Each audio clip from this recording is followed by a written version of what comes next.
Programme में एक बार फिर खुशामदीद। बात हो रही थी DGISPR की आज की प्रेस कॉन्फ्रेंस। सियासी माफिया चाहता है कि अज़्म इस्तेहकाम को मुतनाज़ से बनाया जाए। साथ ही साथ उन्होंने कहा कि मुसल्लह अफवाज के खिलाफ मनज़म प्रोपेगेंडा और झूठी खबरों में इजाफा हो रहा है और इससे लिए इन मामलों पर बातचीत करना ज़रूरी। आज वो बात कर रहे थे और उन्होंने कहा कि अब फ्रीक्वेंट रहेंगे, वो मीडिया पे बात करेंगे ताकि इस तरह के प्रोपेगेंडा का भरपूर तरीके से जवाब दिया जा सके। उन्होंने इंटेलिजेंस बेस से जो इस साल सिक्योरिटी फोर्सेस ने ऑपरेशंस किए उनके ऊपर भी बात की। साथ ही साथ नेशनल जो एक्शन प्लान है उसके ऊपर और मदारिस के हवाले से भी उन्होंने बात की। फिर जो बनो वाक़या है उसके ऊपर भी उन्होंने रोशनी डाली। इस पर मज़ीद बात करेंगे। मैं ज्वाइन किया जनाब कर्नल मुबशर जावेद साहब ने, सीनियर रहनुमा हैं मुस्लिम लीग नून के। मुबशर जावेद साहब खुशामदीद कहते हैं आपको शो में। जी बहुत शुक्रिया जी, बहुत मेहरबानी। किस तरह देखते हैं आज प्रेस कॉन्फ्रेंस आपने ज़रा देखी? उन्होंने कहा कि 9 मई के जो करने वाले हैं और जो मनसूबा साज हैं उनको डील देंगे तो मुल्क में मज़ीद फस्तायत फैलेगी और इस तरह के लोगों को रिलीफ मिलना भी नहीं चाहिए। किस तरह देखते हैं DG की आज की प्रेस कॉन्फ्रेंस को? बिस्मिल्लाहिर्रहमानिर्रहीम। देखें जी, आपके पास रह दे के कर करा के सारा कुछ एक वाहिद इदारा पाक फौज बनती है जिसमें एक ही दफा हलफ उठाते हैं कि हमने मुल्क को अंदरूनी और बैरूनी साजिशों से, खतरों से और मुल्क की सालमियत को बरकरार रखने के लिए अगर हमें अपनी जानें भी देनी पड़ी तो दे दें। हम कोई इस तरह के लोग नहीं है कि एक दफा पार्लियामान में हलफ उठाया, उसके बाद दूसरी दफा पार्लियामान में बैठे फिर हलफ उठा लिया, मिनिस्टर बने तो हलफ उठा लिया, कोई भी इंतजामी ओहदा मिला तो हलफ उठा लिया। फौज का अफसर, फौज का जवान एक दफा हलफ उठाता है और उसने मुल्क की सालमियत के लिए हलफ उठाया। और अगर ये प्रेस कॉन्फ्रेंस हुई है और ये प्योरली मुल्क के दफा के लिए हुई है, मुल्क की सलामती के लिए हुई है, मुल्क की सॉवरेनिटी के लिए हुई है, क्या ये बात ढकी छुपी है कि 9 मई में लाहौर से लेकर बन्नू तक सरगोदा कौन कौन सी जगह थी जहां पर बर्बादी नहीं की गई? और हमारा अदालती निज़ाम ऐसा है कि आज साल होने को आया है, अगर हमने फौजी कानून के मुताबिक जो मुल्ज़मान रादर मुजरमान थे उनको अगर केसेस करके उनको सजा देने की कोशिश की तो पाकिस्तान का अदालती निज़ाम जो है वो आगे आ गया। आज साल से ज्यादा हो गया तो यही होना था ना। अगर इतने सीरियस क्रिमिनल्स को अगर आप सजा नहीं देंगे तो फिर ये आगे तो इसमें मुबशर जावेद साहब आप बिल्कुल दुरुस्त कह रहे हैं। और जिस तरह आपने मेरी बात सुने, जो बन्नू में हुआ क्या ये तसलसल नहीं है? क्या ये कोई कह सकता है कि उस बन्नू के वाक़े में जो वही पार्टी इन्वॉल्व नहीं है जिसने 9 मई का केस करवाया था? और क्या उसमें जो फायरिंग हुई क्या वो पाक फौज करती है? पाक फौज तो इस मुल्क के लिए एक रखवाला मिशन के ऊपर है। रोज नौजवान अफसर जो है और जवान जो है वो जाने दे रहे हैं। वो किसके लिए जाने दे रहे हैं? अफगानिस्तान की जो तालिबान के ग्रुप हैं उनके साथ कौन सी पार्टी मिली हुई है? पिशावर में उनको किसने ठिकाने दिए हुए?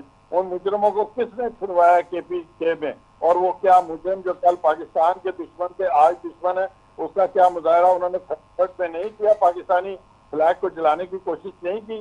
तो इनको अगर आप ढील देते जाएंगे और हमारा अदालती निज़ाम इसी तरह कमजोरी से चलेगा और जो मुल्क के लिए जिन्होंने जाने दे रहे हैं, जिन्होंने हलफ उठाए हैं, अगर उनको ये कमजोर करेंगे और प्रोपेगेंडा मशीनरी इस हद तक ऊपर चली जाएगी कि मुल्क की सलामती जो वो खतरे में पड़ जाए तो बिल्कुल पाक फौज जो इन एक्शन आएगी और इस मुल्क को बचाएगी। और जो कुछ उन्होंने आज की प्रेस कॉन्फ्रेंस में कहा है और जो उनका करने का इरादा है वो सिर्फ और सिर्फ मुल्क की सलामती, सॉवरेनिटी और इंटेग्रिटी के लिए। और क्या इस बात से और भी बड़ी बात होगी कि वो कहते हैं जी एब्सोल्युटली नॉट।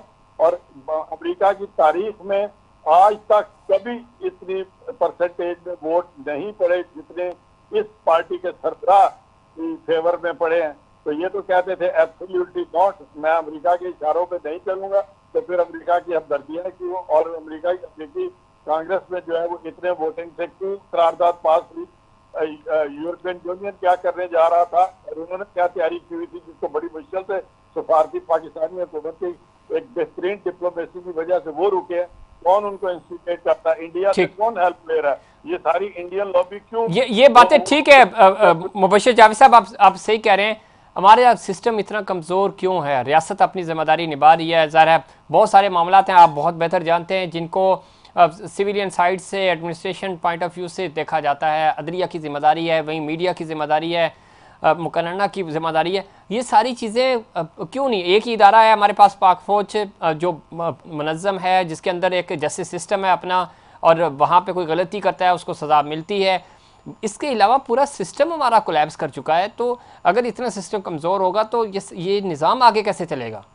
देखें, मैं इस बात से कोई इनकार नहीं है कि जो मुख्तलिफ औकात में मार्शल लॉ लगे उनसे पाकिस्तान में डेमोक्रेटिक सिस्टम कमजोर हुआ, इसमें कोई शक नहीं है। बट एक की बात जो पिछले 10 साल से बल्कि 11 साल से KPK में हुकूमत है, हुकूमत होने के बावजूद उनकी सियासत इंतशार की है।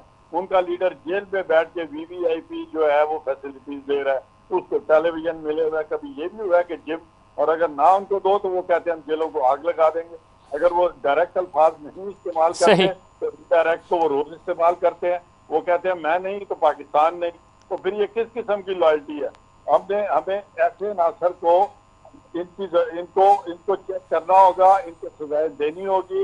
इलेक्ट्रॉनिक मीडिया इतना बेलगाम है पाकिस्तान को, अगर मुतलका महकमे पाबंदियां लगाते हैं तो यही एंकर हजरात जो आज इस तरफ होते हैं, कल इस तरफ होते हैं, हर एक बंदे ने YouTube चैनल बना लिया है और मादर किधर आजाद जो है वो गुफ्तगू करता है। आप अमेरिका में चले भी जाए, आप यूरोप के किसी मुल्क में चले जाए, मुबश्शिर जावेद साहब, मैं यही आपसे कह रहा था कि कुछ रूल एंड रेगुलेशन ज़रा सिस्टम बनेगा ना। मैंने आपने भी मिसाल दी, मैंने भी मिसाल दी फौज की कि इदारा है, प्रॉपर डिसिप्लिन है। ये सारी चीज़ें दूसरे इदारों में क्यों नहीं है? वहाँ पे अगर चेक एंड बैलेंस होगा तो ये सारी चीज़ें फिल्टर हो जाएंगी। वो इसलिए कि आपके साथ साथ जो मुल्क की ब्यूरोक्रेसी है उसका एक बहुत बड़ा रोल है इस निज़ाम को बर्बाद करने में। आप जरा देखिए कि जो इंजीनियर और डॉक्टर भर्ती होता है ग्रेड 17 में, वो बेचारा जाके बाहर बेंचों में बैठ के दोपहर को खाना खाता है, अपनी कंस्ट्रक्शन के सरकारी महकमों में भी या प्राइवेट कंपनियों में। और वही जो जिसको नालायकी की वजह से मेडिकल में या इंजीनियरिंग में दाखिला या फाइनेंस में दाखिला नहीं मिलता, वो जनाब एक इम्तहान पास करता है और वो AC लग जाता है असिस्टेंट कमिश्नर। और कराची से लेके पश्चिमी ग्वादर और पिशावर तक चले जाए, वो ग्रेड 17 का यंग बॉय जो है जब वो दफ्तर में जाता है तो उसके पीछे 4 करोड़ रुपए की गाड़ी होती है, उसके आगे पीछे पुलिस का डाला होता है, उसके दफ्तर में वो ऐसे बैठता है जब शाह इंदर का बेटा हो। AC साहब जो है वो किसी से बात करना गवारा नहीं करते। जब एक आम आदमी जाता है उनका PA उनसे पैसे लेके फारिग कर देता है लोगों को।